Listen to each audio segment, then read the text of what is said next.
I've been Catholic my whole life, but that's kind of meant different things at different times in my life, obviously, as my faith has kind of developed. I think when I was in high school, I kind of reached a point where I really wanted to learn more about the faith, and I really wanted to understand why we believe what we believe. But that didn't really translate in my life to actually living the faith and actually feeling God's love and experiencing these things in my own life. So it was very much an intellectual faith at that point. There came a point where I was in this relationship, and we'd been dating for about 6 months, and I didn't really feel like this relationship was going to go anywhere.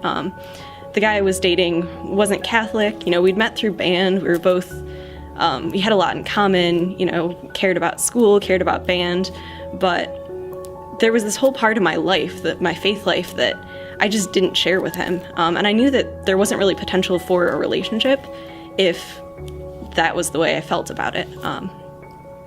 So I kind of slowly started to open up and share just little bits about my faith life, but I was very scared to actually attack the topic head on.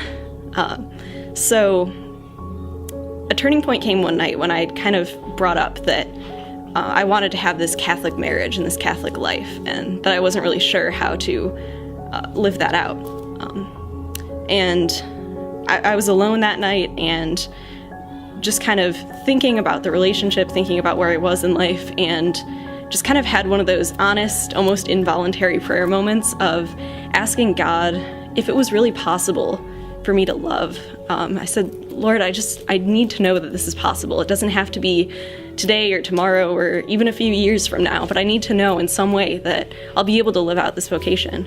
So I kind of didn't expect much. I thought, what right do I have to ask the creator of the universe about such a silly thing in my life?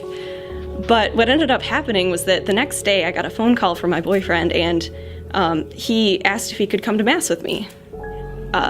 It was kind of abrupt, and I was kind of surprised at first, but then I got really excited about it, but at the same time really nervous, because I knew that this would be kind of the breaking point where he would either go to Mass and be okay with it and we could talk about faith, or he would go to Mass and hate it, and that would kind of be the end.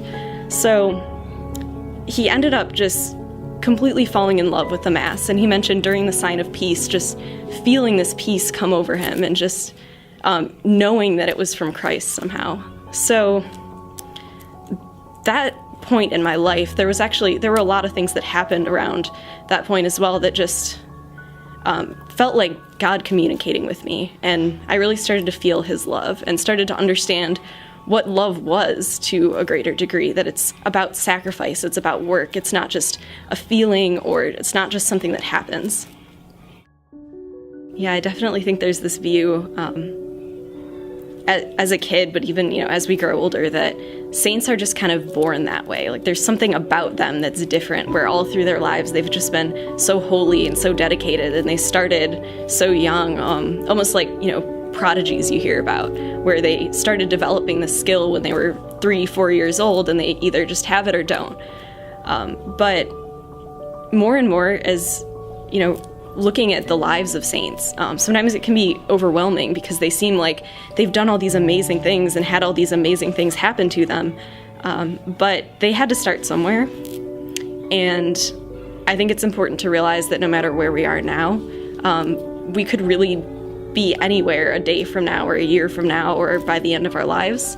And if we just keep answering those smaller calls from God in our daily lives, then eventually we'll be able to answer that larger call to sainthood and to living a life that can be considered saintly.